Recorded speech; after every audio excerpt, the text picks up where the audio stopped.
Narito tayo ngayon upang matunghayan ang napakainit, nagbabaga, talaga namang pinag-uusapan at latest na inaabangan ng lahat. Hindi na nga matapos-tapos ang issue ni Ate Erica dahil nga sa paglapastangan nila sa kanilang pamilya dahil ito ay kanilang walang awang pinabayaan pagkatapos na sila ay nagkaroon ng bahay.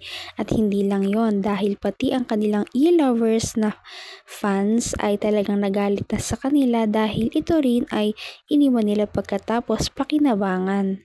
Na po sila magkapatid sa e-lovers. Ayan ha? Sayang din. Okay. So, ang sagot naman po ni admin at sponsor na rin, umalis na po sila. Umalis na po sila Silang bagong sa e-lovers. na kumupkup po. Member sila dito dati. At bumuo sila. Sinulsulan at siniraan kami. Okay. Grabe. Ibig sabihin, So, yan po nangyari mga Kalingap, di ba? From Kalingap, napunta doon sa e-lovers kay Tonyaka Torres. Tapos ngayon po, nagka-problema. Lumibot na naman sa ibang lundagan. ako. Talaga naman at kakaiba talaga si ate, ano? At guys, talagang nakipag-anuhan siya, ha? Batawag doon, nakipagmurahan siya. Ano, kay admin. Makapagmurahan. Kay Ian Tunyakaw Torres. So, tingnan natin guys. Basahin natin. Ang sabi ni ate, aba, bakit? Humingi ba ako sa'yo? Ako ba ang kusa na sumali sa GC na ito? Ikaw ang nagpasok sa akin sa GC na ito. Huwag mo akong gawan ng kwento. Leche ka. Yun, nagmurahan na. Yan po ang sabi ni May. Ayun, galit na tuloy ngayon sa si admin. Mas leche ka. Manggagamit. 1 taon ha, lumayas ka na dito. Yan ha. Ang ginagawa mo dito. Pag pinagbabawalan mo pa kami na mag-post para hindi kayo mabash. Ipinagtatanggol kayo. Anong ginawa nyo? Puts ka. Yung parang ganun. Hindi ko nabibigkasin ng buong buo po, yung mga mura kasi. Wag na. Kapanood na mga bata hindi naman. May mga batang nanonood sa atin. So yan, basahin nyo na lang po at ipopost ko. So, umpisahan natin sa pinag-umpisahan. Ayan, ito. Si May Surita, umasya pa siya na magkakapera sa amin. Kaya hindi siya lumalabas sa GC. So yun, guys. So, talagang pinalalayas na nila. Pero ayaw pang umalis sa group chat nila. Nako. Kahit alam na niya, hindi na siya part ng plan namin. Halatang mukhang pera. Ayaw pang umalis. Halatang mukhang pera lang. Tama ang sinabi ng Kalingap. Yan. Talaga namang hindi na lamang ang pamilya ni Ate Erica ang galit na galit sa kanya, kundi ang kanyang mga fans din, lalong-lalo na ang e-lovers na talaga namang kumupkop sa kanya. Talagang sinasabi na siya ay napakamukhang pera pati ang kanyang kapatid dahil nga pinapaalis na sila ay talagang nag-stay sila para lamang sa pera.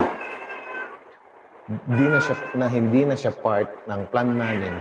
Halatang mukhang pera. Ayaw pang umalis. Halatang mukhang pera lang. Tama ang sinabi ng Kalingap. Yan. Ang nagsabi po nito, si admin po, si Ian Tunyakaw Torres. Ulitin ko yung sinabi niya. Halatang mukhang pera lang. Tama ang sinabi ng Kalingap at sinabi ni Lolo at ni Jun.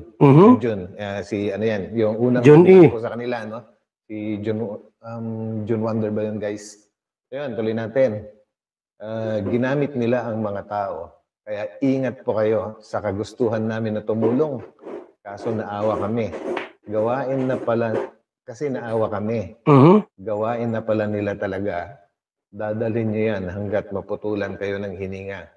Di na sana ako mag-post. Kaso kapal nila.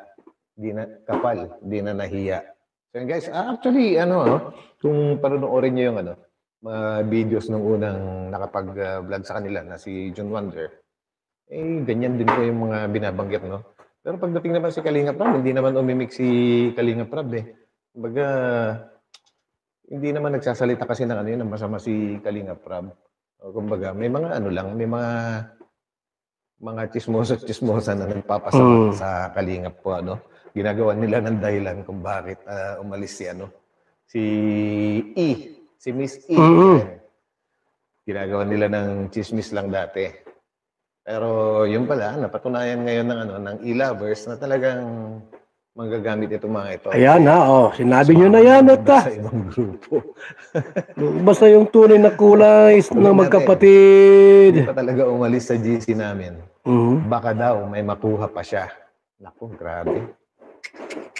Baka nag-expect pa kayo na ituloy namin yung travel tours in 3 countries. Hindi na po kayo kasama. Talaga, no? Di ba, hindi travel tour pala sila. Plan na yun, di po kami magsasama na kasing ahas nyo. Salamat pala sa paggawa namin ng sa pagpapagawa ng passport nyo. Baliktad tayo eh. Kami pa may utang na loob, kami raw dapat magpasalamat. Grabe na to. Sabagay, hindi natin alam yung ano guys, no? Yung buong kwento kung ano man yung nangyayari dati. Kaya binabasa lang natin yung mga post nila na may nagpadala naman sa atin. Siya nga. Guys, Lahat ng tao nga ay galit na kila Erica maliban sa pamilya niya at sa Kalingap team dahil napatunay na sobrang mukhang pera lamang talaga siya at pera lamang ang habol niya sa mga tao na nakapaligid sa kanila, pati na rin ang kanyang ate na si Sheila May. Kaya naman napakarami ang nag-aapoy sa galit kila Erica. Siya nga. Guys, ituloy po natin.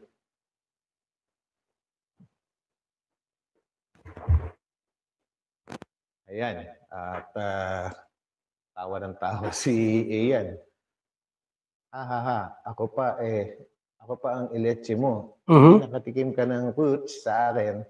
Lumabas din ang ugali mo. Ayan. Yan na. Si May. Away na po sila, no?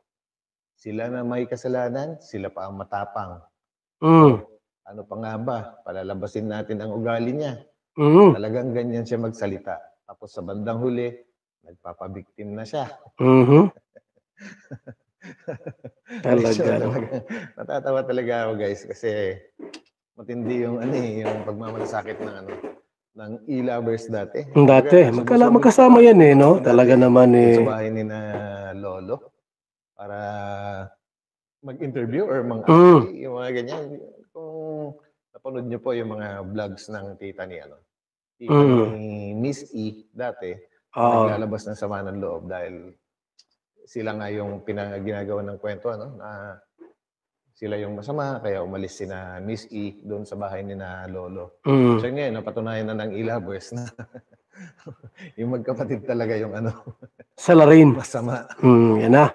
Tuloy natin.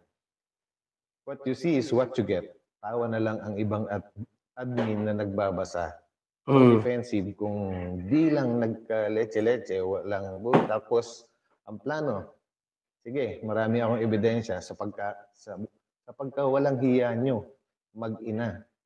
Bakit mag-ina? Di ba magkapatid yun?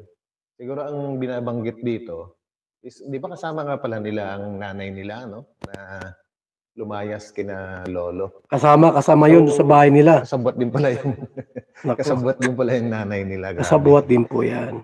At naka-block na. Ayan, kumbaga, hindi na natin ma-open yung Seymour kasi screenshot lang po ito. Siguro ang ibig sabihin ni Ian dito, Ian Tunyacao Torres, ay blinak na sila. Blinak na sila ng magkapatid. Kaya, ayan na. Wala na. Grabe yung mga pangyayari. Grabe talaga.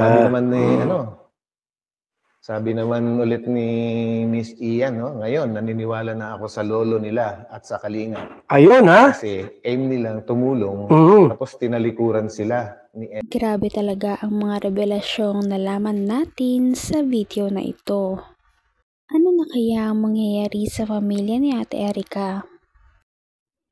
At hanggang dito na lamang muna magtatapos ang ating napakainit, nagbabaga at pinakainaabangan na latest issue ni Ate Erica. At yan ay pagpapatuloy natin sa ating mga susunod na video. Hanggang sa muli, maraming salamat sa panonood. Bye!